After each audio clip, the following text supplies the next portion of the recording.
juste sur ça. Oh les gars, oh là là! Wow, attention. The Washington Wizards have agreed to trade Russell Westbrook 2024 second round pick, 2028 second round pick to the Los Angeles Lakers pour Kyle Kuzma, Kentavious Caldwell-Pope, Montrezl Harrell et le choix numéro 22. Ouais. C'est officiel. Ouais, officiel. Oh, putain de merde. Les Lakers ont donc choisi d'aller chercher Russell Westbrook. C'est l'énorme info. On se disait tout à l'heure qu'il n'y avait pas eu de gros trade le soir de la draft. Eh bien voilà, on en a beaucoup parlé tout à l'heure, donc on pourra la mettre en direct. On pourra mettre ce petit bout là. Mais waouh, honnêtement, je suis choqué. Incroyable. Russell Westbrook, donc c'est la grosse rumeur. Pour l'instant, ce n'est pas fait, mais si c'est fait, cette vidéo servira à ça.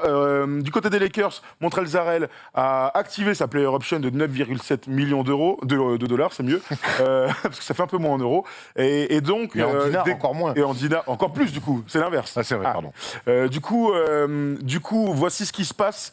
Shams et Woj ont tweeté. D'abord, Buddy Hield était dans les tractations pour venir aux Lakers. Derrière, ça a changé. Et donc, Kyle Kuzma, Montrezl Harrell, Kentavious Caldwell-Pope et pourquoi pas le choix numéro 22 des Lakers de cette draft pourrait être envoyé du côté de Washington, ce qui verrait une association complètement folle entre LeBron James, Russell Westbrook et Anthony Davis. Alors là, comme ça, de but en blanc, admettons que ce soit fait. Erwan, qu'est-ce que tu en penses ? Je pense que c'est un drôle de calcul de la part des Lakers, clairement, vraiment, d'aller chercher Russell Westbrook. Donc on se projette, c'est donc l'associé à LeBron James. On l'a quand même vu maintenant, ça fait quand même un petit bout de temps que LeBron James évolue en NBA. On a vu quel type d'équipe il lui faut autour. On l'a vu à son arrivée notamment aux Lakers, où il y avait beaucoup trop de playmakers, hein, Brandon Ingram, Lonzo Ball, et on a vu que ça marchait. Stephenson, ça marchait pas des masses. On a vu qu'il a été champion avec des free and D notamment, des mecs de devoir un peu plus, qui avaient un rôle très défini. Et là, tu vas lui mettre un mec à qui on n'a jamais vraiment su définir un rôle. C'est-à-dire que oui, quand il était au KC, quand Kevin Durant est parti, c'était un numéro 1 et point. On l'a vu que ça a été compliqué avec Harden et quand ils ont trouvé leur formule archi small ball, alors ça ne les a certainement pas amenés au bout, mais il a fallu quand même s'adapter, même James Harden, c'est compliqué. À Washington, qui n'avait pas grand-chose comme ambition, ils ont réussi à accrocher un play-in. Paul George aussi avec Paul George. Mais Paul George, ça avait bien marché. Avec Paul George, ça avait bien marché. Pas en play-off. Moi, honnêtement, je ne vois pas aujourd'hui ce que Russell Westbrook peut apporter dans la quête d'un nouveau titre de LeBron James, surtout quand je vois les rumeurs que sont Rubio et Kyle Lowry. Alors, attention, je ne dis pas que Rubio est un meilleur joueur intrinsèque que Russell Westbrook, mais LeBron James n'a pas besoin d'avoir les meilleurs joueurs. LeBron James a besoin de joueurs qui fit avec lui. Et donc, pour moi, c'est des mecs adroits, bons défenseurs et qui jouent juste. Bon défenseur, c'est moyen. C'est un mec qui joue beaucoup l'interception. Jouer juste, on ne va pas relancer les débats sur la justesse de Westbrook. Et mettre dedans, il ne met pas dedans. Donc... Eric Pintus a tweeté tout à l'heure un truc très intéressant. Il a dit le plan A des Lakers, mais qui est presque irréalisable, c'est de récupérer soit Damian Lillard, soit Bradley Beal. Leur plan B, c'est de récupérer soit Russell Westbrook, soit Chris Paul, qui est en fin de contrat. Enfin, en tout cas, il n'a pas encore activé sa player option à plus de 40 millions de dollars. Et si ça ne se faisait pas dans ses plans B, eh bien, ce serait Buddy Hield. Alan, t'en penses quoi de l'éventualité de Russell Westbrook qui arriverait aux côtés de LeBron ? La seule chose qui peut être bien, c'est sans LeBron sur le terrain, ça permet d'avoir un playmaker plus. C'est-à-dire que Russell Westbrook reste malgré tout un bon playmaker sur un terrain de basket aujourd'hui en NBA.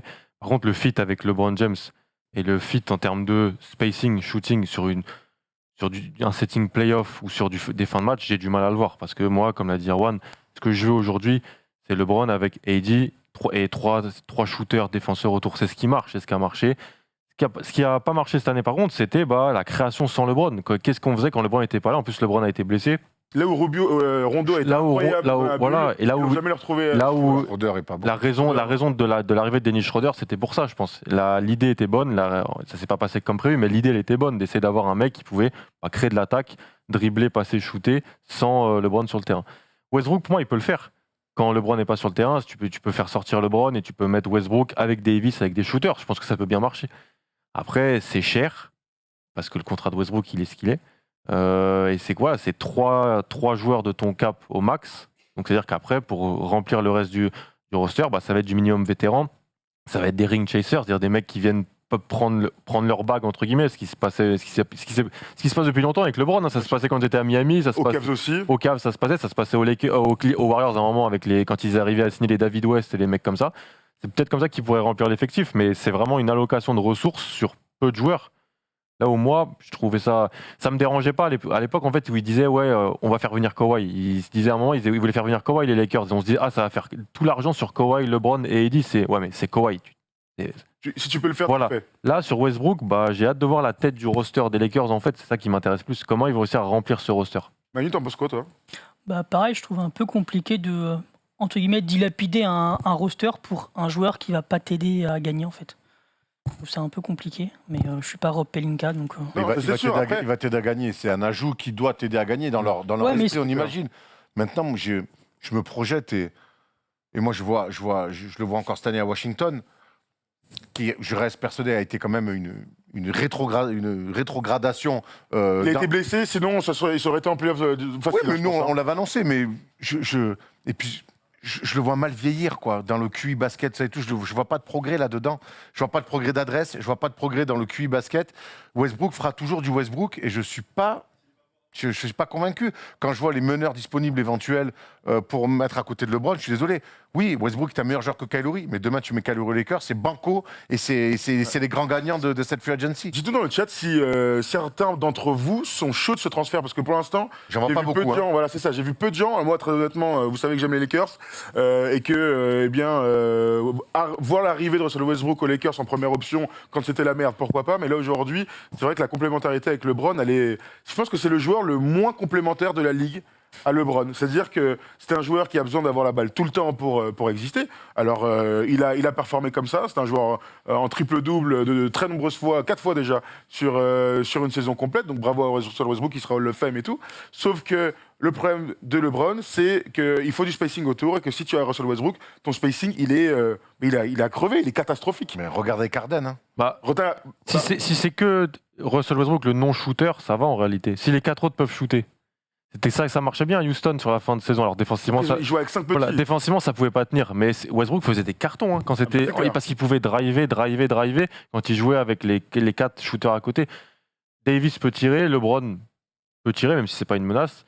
Est-ce que si Westbrook est le seul non-shooter de l'équipe, ça sera toujours pas exceptionnel. Pour moi, le problème, il est plus complexe que ça. Il est plus complexe que juste. Il peut pas tirer. On l'a vu avec Harden quand il a pas la balle. Alors oui, il a des coups par moment, mais la plupart du temps, après, il sert à rien sans le ballon. Là, on parle souvent des joueurs avec et sans la balle. Lui, sans la balle, c'est un calvaire. Donc pour moi, le problème, il est bien plus complexe que juste, il peut pas mettre dedans. Complètement. C'est tout un... c'est le placement, puis il court plein axe, il prend de l'espace, il réduit tous les espaces. Et aujourd'hui, LeBron, plus que jamais, il a besoin de spacing. Donc... honnêtement, moi, je suis pas convaincu. Si les Lakers sont chauds sur ce trade, il y a un truc qu'on ne voit pas. Possible. Tu vois, moi, il y a un truc que je ne vois pas quand j'entends les rumeurs de Buddy Hield. Et d'ailleurs, dans les rumeurs, même si Westbrook venait aux Lakers, Buddy Hield ne serait pas complètement clos. Alors, je ne sais pas comment il ferait. Bon courage. Financièrement, Je ne sais pas comment il ferait, mais admettons, moi, pour le coup, Buddy Hield, c'est une idée qui m'intéresse beaucoup, beaucoup plus, puisque Buddy Hield, au moins, on connaît ses qualités. Quand on en parlait, c'est avec toi, Alan, quand on en parlait, non, on était tous ensemble d'ailleurs sur la draft, Planet Draft, ensemble, il y a 2-3 jours, on se disait qu'avoir par la draft aux Lakers un profil shooter pur, ce serait une bonne idée. Si tu as Buddy Hield, donc pour le coup, qui est clairement un shooter pur, voire un super scoreur de NBA, malgré ses carences défensives et ses attitudes, aux côtés de LeBron, ce serait pour le coup très complémentaire. Moi, j'adore. Hein. Franchement, Buddy Hield a peut-être un caractère moyen, peut-être prendre parfois des mauvais tirs et jamais été vraiment dans un environnement qui gagne énormément.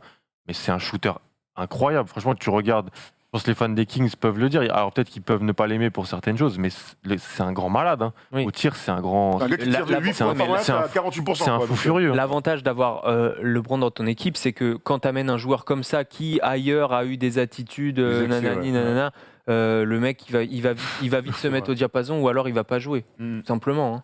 Hein. C'est vrai, t'as raison. Donc c'est moins risqué que de le faire signer dans une équipe où Il peut batailler pour être numéro 1, Voilà, première option, ouais. comme Kim en ce moment, quoi. Là, t'es Exactement. dans un cadre où LeBron te dit, bon, de toute façon, t'es Là, mon tu petit. sais, voilà. Mon gars, tu vas mettre tes 16 points par match. Et on t'as va aller intérêt à mettre chercher une dedans. petite bague. Puis on va aller en Ah, playoff. c'est clair. Il peut créer aussi. C'est pas juste un mec qui va se Non. prendre dans un Bien sûr. coin. Mais Il peut- il crée pour du tir externe. Voilà. Par contre, Que il du crée pour lui, tir mais il peut jouer sur pick and roll. Il peut, tu vois, Oui. Et les stats, écoute les stats de cette année de Buddy Hield quand même. 71 matchs, 16,6 points. Il est à 14 tentatives par match, 5,7 paniers marqués. Il est à 40,6%. Donc 40% au tir, dont un 39 à 3 points, sachant qu'il est à 10 tentatives à 3 points. c'est C'est un énorme. baiser quand même. Hein. Oui, On va bah, pas se il y a mentir, une c'est un sélection, baiser, le il y a gars. une sélection de tirs. Après, il il a le feu vert. à 3 hein. points. À 3 points sur 14 tentés. Ouais. Putain, mais c'est. 2 tiers de ses tirs sont pris à 3 points. C'est incroyable. Après, C'est fou.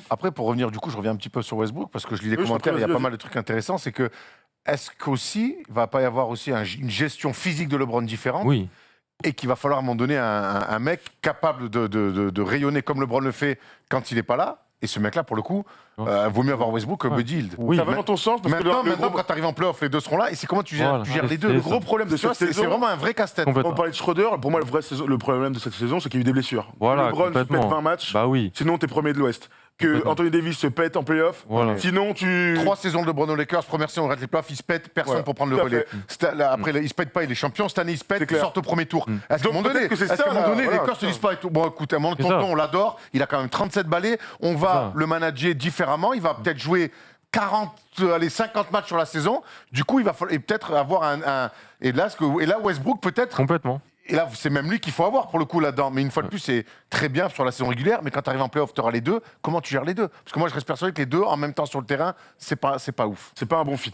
Mais en tout cas, là, je te dis, hein, sur 2 blessures sur 3 ans, Ouais. pas de playoff Ouais. et sorti au premier tour. Pour nous tous, Ça c'est fait- un ça cyborg fait vilain. LeBron, mais là, il s'est quand même Non, mais blessé. c'est il est pas- demain, Voilà, pas- c'est ça, il s'est blessé 2 fois en 3 saisons, donc c'est ce que j'ai. Si LeBron est là, rien, avec le banc, sans LeBron, avoir Westbrook, c'est bien à la création.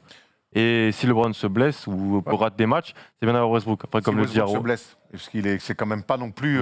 Il est aussi souvent blessé. il la est question souvent blessé. c'est playoff. Voilà. En playoff, comment ce sera le job de Pelinka de mettre les joueurs auto, ça sera le job de.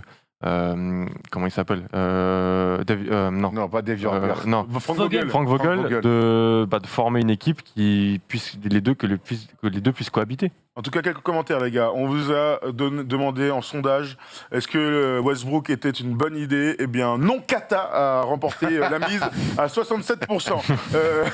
Il y a El Compagnie qui dit le contrat avec Kata, tu peux pas tuer ton roster pour Westbrook en 2021. C'est ce que vous avez dit. Mais j'ai pas l'impression qu'ils vont tuer leur roster. Hein. Il y a Boufrik, pardon. Je pense pas qu'ils tuent leur roster parce que t'as quand même. Après, Et t'es en obligé vrai, de signer le minimum. en vrai, pour Kuzma, le il MLE, voulait hein. Kuzma, il voulait s'en débarrasser. Oui, Kuzma, KCP c'était juste un voulait contrat s'en Tu débarrasser. perds échange. énormément en profondeur, c'était plus dans ce sens-là. Il y a Boufrik qui dit Westbrook est un enfer en playoff. Oui, il mettra ses 20 points de moyenne en saison, mais projetons-nous en playoff direct. Et ça fait peur. Westbrook est une Après, je suis prone curieux. aussi, Diablo. Donc, Je je suis dis, curieux de le revoir jouer avec une méga superstar. Donc ça fait presque maintenant. toute sa carrière, il aura Ça fait fait ça. presque hein. 7-8 ans maintenant que Durant s'était séparé, c'est ça hein 2016. Ouais, D'accord. donc, Oh, il a 5 joué avec ans. Harden après. Presque. quand même. Il a joué avec Harden, il a joué avec Bill, il a joué avec Paul George. Ouais, Il a mais là, toujours joué avec des tu stars. vois, Durant, c'est quand même, tu vois, là, Ouais. le voir jouer avec LeBron, tu vois, parce que LeBron, Durant, c'est un peu c'est les mêmes postes, du coup, les mêmes. Je sais pas, je suis curieux, je serais presque curieux de le voir, mais j'ai trop peur d'être encore une fois déçu. Ça veut dire que je vais retomber sur Russell Westbrook, on va me dire que je lui en veux personnellement, ce T'es qui un est haineux. complètement faux, que je suis un haineux. Dans la meilleure des cas, dans le pire des cas, je suis un fils d'Avu. mais je suis curieux et à la fois inquiet si ça se fait. Il y a, C'est un sentiment bizarre. côté plutôt positif, il y a EB25 Tascapt qui dit quel système LeBron Davis, c'est deadly. Ouais, si tu rajoutes Westbrook, c'est insortable en playoff. Ah non, c'est pas aussi- Mais ça marche pas pour comme moi, ça. c'est pas aussi Ah, simple que ça. hein. Ça, lis le pour moi, commentaire, ça, je lis c'est insortable en playoff sur le paplard. Hein. Moi, on a quand même vu, alors, je pense que ces playoffs-là, les blessures ont changé pas mal la donne, mais on a aussi vu que les blessures, la gestion des blessures, c'était de plus en plus quelque chose qu'il fallait faire. Moi, quand je vois quand même, il va falloir avoir une identité. Les Bucks gagnent avec une identité. Alors, c'était pas les plus excitants, par contre, c'était la dureté autour d'Yanis et des lieutenants qui font le taf. Les Suns, il y avait une identité, c'est une équipe qui joue très bien en basket. Moi, là, c'est associer des stars très bien, mais à un moment donné, il faut une identité. Et là, ça veut dire que tu es obligé de tout repenser avec l'arrivée de Westbrook. Hein. Parce que Westbrook, c'est pas un mec qui va arriver. ouais. Tu vois, autant Chris Paul est arrivé aux Suns, il est arrivé, il a mis de l'ordre de partout, il a mis de l'huile de partout et ça a glissé.